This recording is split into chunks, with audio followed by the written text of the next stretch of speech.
Bahrain testing is just days away, and it will reveal a lot about the 2026 F1 cars and the teams in general. I think we learned more than we thought we would from Barcelona, but definitely left us with a few questions. This will be a more real test. We kind of had a shakedown in Barcelona, even if teams were running a lot of laps. The cars were still in their basic forms. We didn't know the fuel loads or the fuels themselves, whether they were the 2026 kind or still the same ones they were using from the previous season.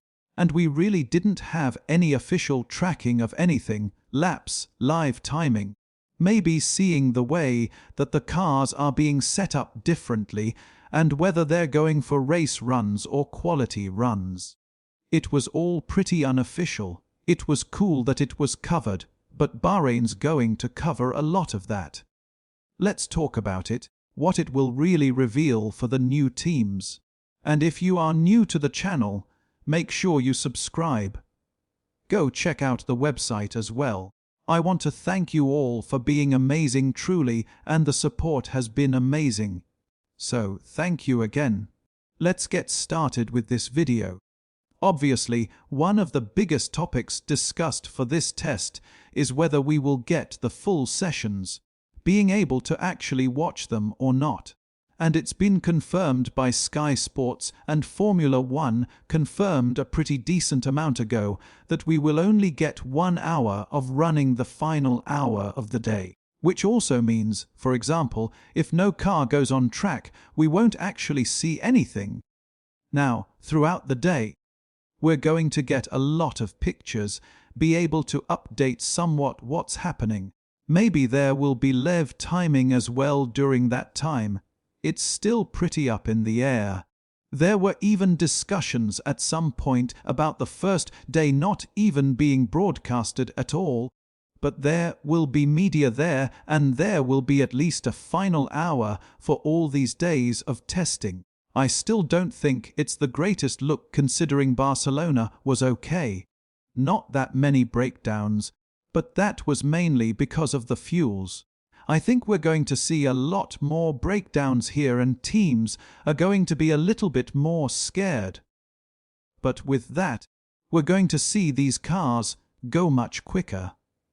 They're already set to be some of the fastest cars, especially in a straight line, and have surpassed the 2025 top speed in what are pretty basic versions of the car.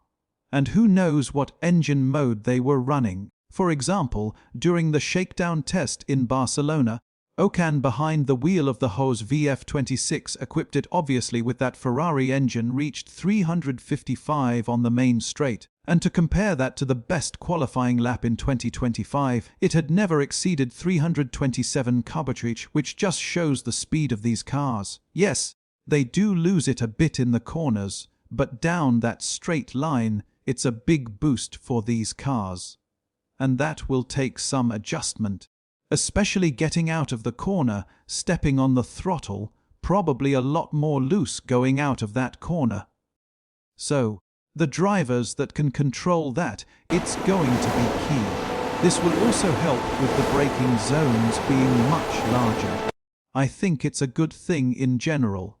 But with them now putting in their new renewable fuels for 2026, which will be mandatory for Bahrain, we're going to see how these engines can truly perform.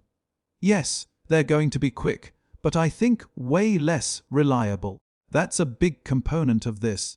And will teams truly be able to have the amount of laps they ended up having in Barcelona, because they definitely covered a lot, but in very low engine modes, and who knows what fuel was used. That is a big key component in 26. And actually, it can make or break a team, because the fuel can add a couple of horsepower that can really make a difference in the race. Another talking point that I bet will be covered definitely in Bahrain will be about the Mercedes engine. So, as of recent news, there's about like 3 or 4 different articles, all very conflicting on what's actually happening. Will the Mercedes get tested in Australia based off of this compression trick ratio they've been using? how they have it in the correct ratio while it's cold, but as it gets hot, it opens up more. Well, some articles say they are going to test them while it's hot during that race day. So, Mercedes is going to have to find a way to compromise with the FIA, like putting in less fuel because of their inability to modify it now in this new season. Others say the complete opposite. So, it's going to be a big talking point here. Will it be revealed? I doubt it, but something to mention. I think there's not much to go off of this compression ratio trick. I wish the FIA would just come out and say what's actually happening, but as we know, they like to keep stuff secretive regardless on whether or not it impacts us. Something else revealed is that all 11 teams will be running here. Of course, Williams did not participate in the Barcelona shakedown, and they did end up doing a test run in Silverstone, which was kind of a filming day type thing. They're going to do another shakedown in Bahrain on the 10th, but this is the first time we're going to see it on track doing some proper laps with a little bit more information than that secretive Silverstone kind of filming day that we had no clue was happening. But of course, with the 11 teams being revealed even before Bahrain, we ended up seeing on every single car what type of suspension they're running.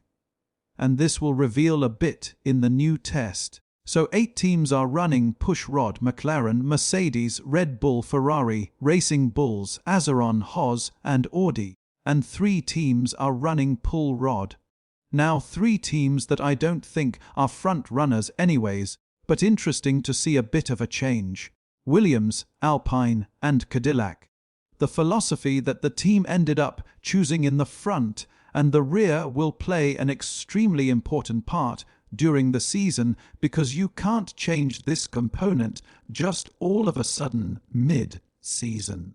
So teams are going to have to stick with it. We'll see what ends up being the right path. Only 3 teams went with pull rod, but who knows?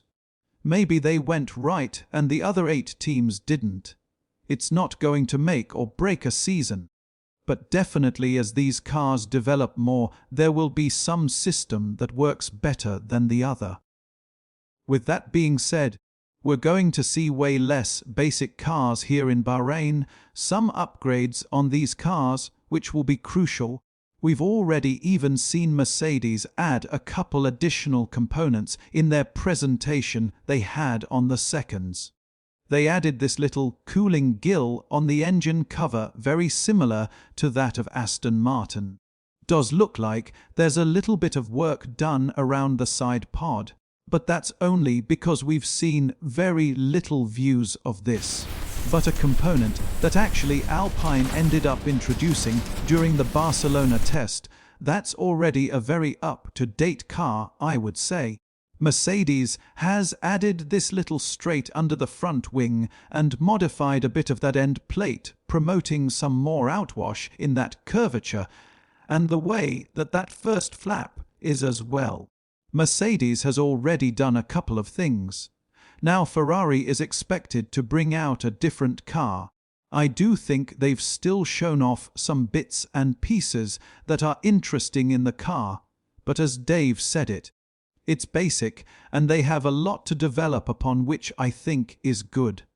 And there is some rumor going out just to point it out.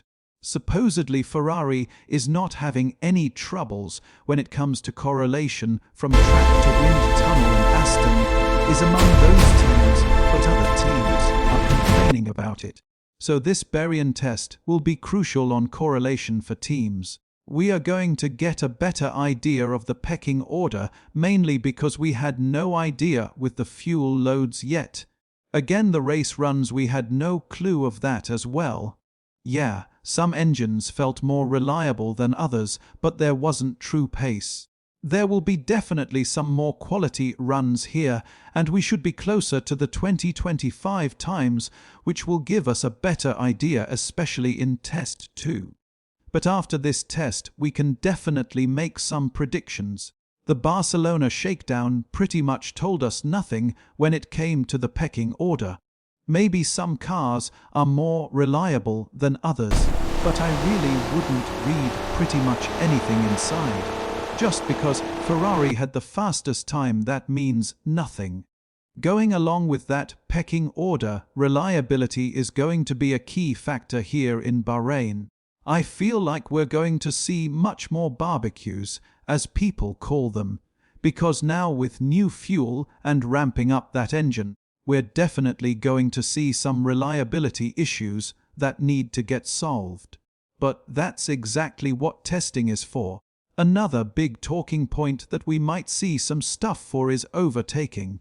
Because some cars are going to try and see how the dirty air is. Can they make the overtake? Will it be easy?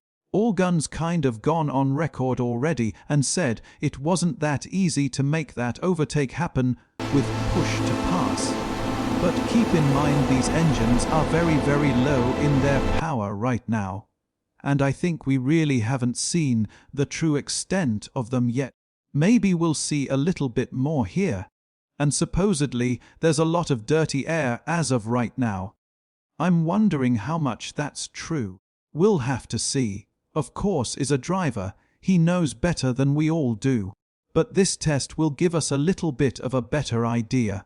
So, with that, we have a lot of things to look out for, and I think Bahrain should be much more exciting than Barcelona with more coverage. Expect to see a lot from me. Make sure you're subscribed to keep up to date with everything, of course. But I'm very excited to see the 11 cars on track, some Formula 1 running, and with that, please leave a like, subscribe. It would mean the world, and peace.